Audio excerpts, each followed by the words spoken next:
সরকারি ফি বা ট্যাক্স পেমেন্টের জন্য এই চালান করতে গিয়ে কি বারবার ঝামেলায় পড়ছেন? ভুল ওয়েবসাইটে ফেক চালান তৈরি করছেন আর সাবমিট বাটন চাপলেও পেমেন্ট হচ্ছে না? তাহলে আজকের ভিডিওটি আপনার জন্য। মাত্র 5 মিনিটে আপনাকে শেখাবো এই চালান করার সঠিক ও দ্রুততম পদ্ধতি, যা জানলে আর কখনো ব্যাংকের লম্বা লাইনে দাঁড়াতে হবে না। তাহলে চলুন শুরু করি।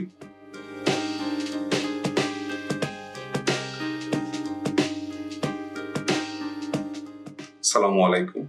আপনি কি সরকারি ফি বা পেমেন্টের জন্য এই চালান করতে গিয়ে সমস্যায় পড়ে কোড সিলেক্ট করতে পারছেন না বা কিভাবে করবেন বুঝতে পারছেন না? আজকের ভিডিওতে আমি এই চালান করার সম্পূর্ণ step by step guide share করব। সাথে থাকবে কিছু গোপন টিপস ও ট্রিক্স যা আপনার সময় বাঁচাবে। প্রথমেই জেনে নেই এই চালান কি। এটি হলো সরকারি অর্থ জমা দেওয়ার একটি অফিসিয়াল সিস্টেম।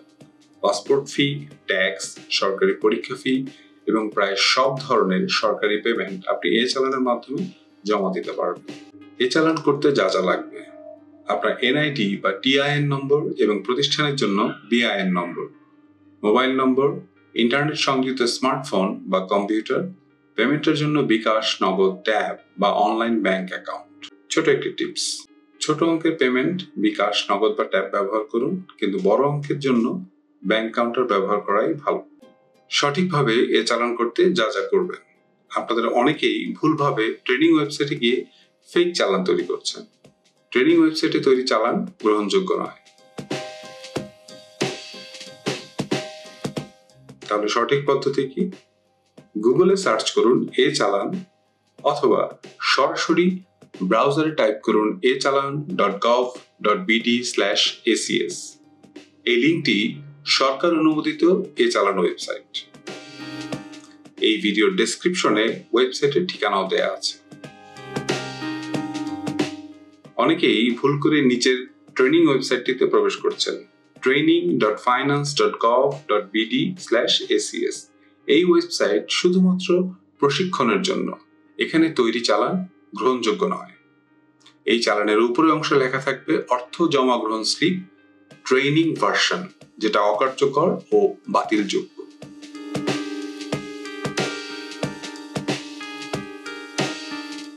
তাহলে সঠিকভাবে চালান করবেন কিভাবে?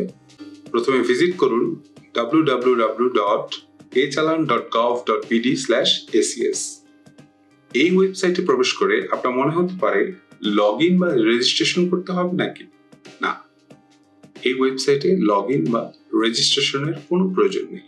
এচালান ওয়েবসাইটে প্রবেশের পর আপনি যদি পাসপোর্ট ফি বা এনবিআর এর জমা দিতে চান, তাহলে পাসপোর্ট ফি বা এনবিআর এর জমা অপশনে ক্লিক করুন এবং প্রয়োজনীয় তথ্য প্রদান করুন। এছাড়া অন্য যে কোনো সরকারি ফি বা চালান জমা দিতে চাইলে সকল কোডে জমা অপশনে ক্লিক করুন। সকল প্রকার জমার জন্য সকল কোডে জমা অংশে ক্লিক করুন। চালান জমা দেওয়ার ক্ষেত্রে প্রথম ধাপে যে সরকারি প্রতিষ্ঠান বরাবর যে উদ্দেশ্যে চালান জমা দেওয়া হচ্ছে, এখানে 3টি অপশন থাকে: সকল, প্রতিষ্ঠান ভিত্তিক এবং রাজস্ব ভিত্তিক। ডিফল্ট ভাবে সকল অপশনটি সিলেক্ট করা থাকে। আপনি যদি কোড না জানেন তাতেও সমস্যা নেই। তাহলে প্রতিষ্ঠান ও কোড নির্বাচন কিভাবে করবেন? প্রথম ঘরে যে সরকারি প্রতিষ্ঠানের জন্য চালান জমা দিচ্ছেন তার নাম টাইপ করুন।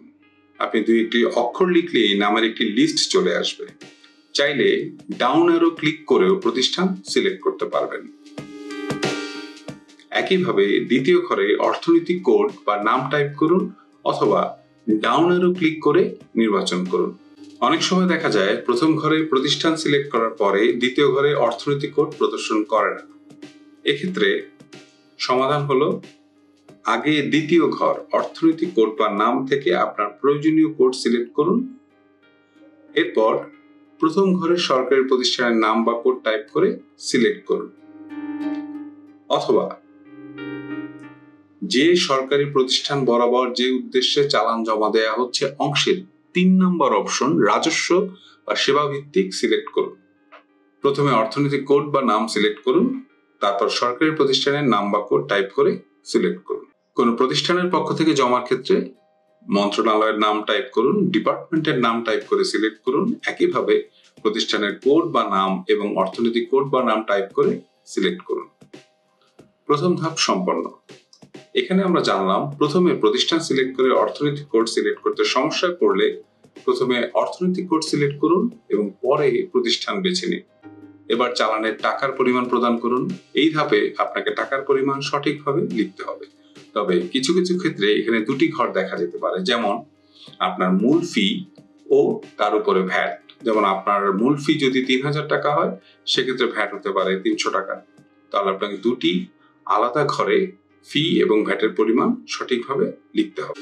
পরবর্তী ধাপে যে ব্যক্তি বা প্রতিষ্ঠানের পক্ষ থেকে অর্থ জমা দেওয়া হচ্ছে, এই অংশে সেই ব্যক্তি বা প্রতিষ্ঠানের তথ্য দিতে হবে যার পক্ষ থেকে অর্থ জমা দেওয়া হচ্ছে। ব্যক্তির ক্ষেত্রে জাতীয় পরিচয়পত্র, জন্ম নিবন্ধন নম্বর বা করদাতা শনাক্তকরণ নম্বরের যে কোনো একটি নির্বাচন করে প্রয়োজনীয় তথ্য প্রদান করতে হবে। এক্ষেত্রে কিছু সমস্যা হতে পারে, যেমন আপনার এনআইডি, জন্ম নিবন্ধন বা টিআইএন নম্বর থাকলেও তা ভেরিফাই করতে পারছেন না। আপনার এনআইডি, জন্ম নিবন্ধন বা টিআইএন নম্বর নেই, একসাথে অনেকের চালান জমা দিতে হচ্ছে, সবার এনআইডি, টিআইএন নম্বর এন্ট্রি দেওয়া সম্ভব না। এই সমস্যাগুলোর সমাধান কি? যে কোনো সমস্যার ক্ষেত্রে অন্যান্য অপশন নির্বাচন করুন। অন্যান্য অপশন নির্বাচন করুন। অন্যান্য নির্বাচন করার পর যা করতে হবে, যে ব্যক্তি বা প্রতিষ্ঠানের পক্ষ থেকে অর্থ জমা দেওয়া হচ্ছে তার নাম, ঠিকানা এবং শনাক্তকরণ নাম্বার হিসেবে যদি আপনার এনআইডি, টিআইএন, জন্ম নিবন্ধন থাকে সেটি দিন। যদি আপনার কোনো শনাক্তকরণ নম্বর না থাকে তাহলে আপনার মোবাইল নম্বর দিন। প্রতিষ্ঠানের ক্ষেত্রে প্রতিষ্ঠানের জন্য টিআইএন বা বিআইএন নম্বর না থাকলে অন্যান্য অপশন নির্বাচন করুন। এরপর যে প্রতিষ্ঠানের পক্ষ থেকে অর্থ জমা দেওয়া হচ্ছে তার সঠিক নাম, ঠিকানা দিন। শনাক্তকরণ নম্বর হিসেবে প্রতিষ্ঠান সংশ্লিষ্ট কোনো বৈধ তথ্য না থাকলে কর্তৃপক্ষের মোবাইল নম্বর প্রদান করুন। এইভাবে অন্যান্য অপশন ব্যবহার করে আপনি সঠিকভাবে চালান জমা দিতে পারবেন। পরবর্তী ধাপে যোগাযোগের জন্য আপনার মোবাইল নম্বর প্রদান করুন। যদি ইমেল থাকে দিতে পারেন। অর্থ পরিশোধের অনেকগুলো পদ্ধতি রয়েছে। আপনি যদি পেমেন্ট মেথড হিসেবে অনলাইন ব্যাংকিং সিলেক্ট করেন, তাহলে আপনি যে ব্যাংকে অ্যাকাউন্ট খুলেছেন সেই ব্যাংকের লোগো নির্বাচন করুন। যেমন যদি আপনি সোনালী ব্যাংক নির্বাচন করেন, তবে সোনালী পেমেন্ট গেটওয়েতে প্রবেশ করুন। এরপর আপনার অ্যাকাউন্ট নির্বাচন করুন, অ্যাকাউন্ট নম্বর দিন, অ্যাকাউন্ট হোল্ডারের নাম এবং মোবাইল নম্বর প্রদান করুন। নেক্সট বাটনে ক্লিক করলে আপনার মোবাইলে একটি ওয়ান টাইম পাসওয়ার্ড বা ওটিপি পাঠানো হবে। ওটিপি প্রদান করে পেমেন্ট সম্পন্ন করুন। আপনার পেমেন্ট সফল হলে আপনি একটি চালান কপি সংগ্রহ করতে পারবেন। পেমেন্টের জন্য আপনি চাইলে বিভিন্ন মোবাইল ব্যাংকিং সেবা যেমন বিকাশ, নগদ, রকেট, ট্যাব অথবা card payment, visa, Mastercard, MX এর মাধ্যমে অর্থ পরিশোধ করতে পারেন। পেমেন্ট মেথড থেকে আপনার উপযুক্ত অপশনটি নির্বাচন করুন এবং প্রয়োজনীয় তথ্য দিয়ে পেমেন্ট সম্পন্ন করুন। আপনি যদি ব্যাংক কাউন্টারে জমা দিতে চান, তবে পেমেন্ট মেথড হিসেবে self fill up and OTC অর্থাৎ ওভার দ্য কাউন্টার অপশনটি নির্বাচন করুন। এরপর প্রাপ্ত চালান কপি প্রিন্ট করে ব্যাংকে গিয়ে জমা দিন। অল্প পরিমাণ টাকার জন্য ব্যাংকে যাওয়ার প্রয়োজন নেই। ঘরে বসে অনলাইন বা মোবাইল ব্যাংকিং এর মাধ্যমে সহজেই পেমেন্ট সম্পন্ন করুন। এইভাবে আপনি আপনার সুবিধা মতো যে কোনো পেমেন্ট পদ্ধতি ব্যবহার করে চালান জমা দিতে পারবেন। সর্বশেষ মন্তব্য অংশে আপনি চাইলে কিছু বিশেষ তথ্য দিতে পারেন, যেমন কাদের পক্ষ থেকে চালান দিচ্ছেন, যদি একাধিক ব্যক্তি থাকে, মোট কতজনের চালান এবং কি উদ্দেশ্যে অর্থ প্রদান করা হচ্ছে ইত্যাদি ইত্যাদি। চালানের সকল তথ্য সঠিকভাবে পূরণ হলে সাবমিট বা সংরক্ষণ বাটনে ক্লিক করুন। অনেকেই অভিযোগ করেছেন যে তারা সাবমিট বা সংরক্ষণ করতে পারছেন না। এমন সমস্যা হলে খেয়াল করুন আপনি কি সকল প্রয়োজনীয় তথ্য পূরণ করেছেন। আপনার জাতীয় পরিচয়পত্র, জন্ম নিবন্ধন অথবা টিআইএন নম্বর সঠিকভাবে দিয়েছেন কিনা, তা ভেরিফাই হয়েছে কিনা, কোনো তথ্য ফাঁকা বা অসম্পূর্ণ আছে কিনা।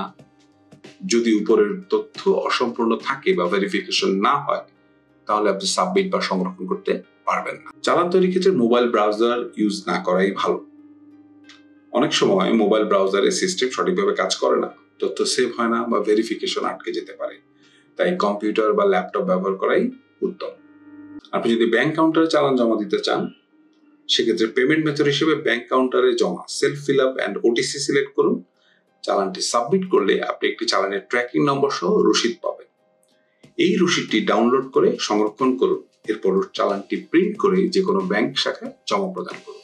চালান পেমেন্ট করার পর অথবা ব্যাংক আপনার চালান যদি অ্যাপ্রুভ করে, আপনি সহজেই অনলাইনে চালানটি যাচাই করতে পারবেন।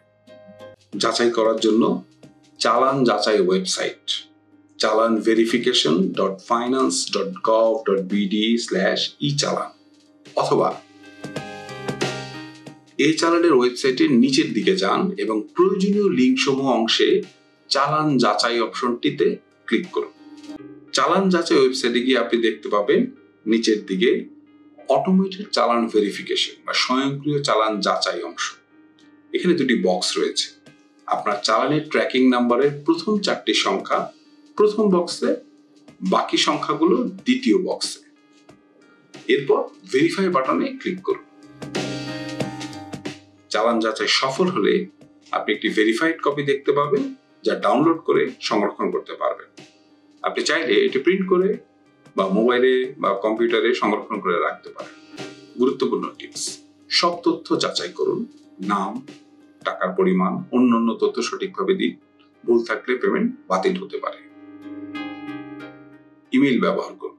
চালান রসিদ ইমেইলে পাঠিয়ে রাখলে ভবিষ্যতে খুঁজে পেতে সহজ হবে। সঠিক ও দ্রুততম পেমেন্ট গেটওয়ে নির্বাচন করুন। যে পদ্ধতিতে দ্রুত কনফার্মেশন পাওয়া যায় সেটি ব্যবহার করুন। আপডেটেড ব্রাউজার ব্যবহার করুন। পুরাতন ব্রাউজারে পেমেন্ট সংক্রান্ত সমস্যা দেখা দিতে পারে। ডুপ্লিকেট চালান এড়িয়ে চলুন। পেমেন্ট নিশ্চিত না হলে আবার নতুন চালান করবেন না। শেষ কথা, এইভাবে সহজ কয়েকটি ধাপ অনুসরণ করে আপনি অনলাইনে এই চালান সম্পন্ন করতে পারেন। ভিডিওটি ভালো লেগে থাকলে লাইক করুন, সাবস্ক্রাইব করুন এবং বন্ধুদের সাথে শেয়ার করতে ভুলবেন না।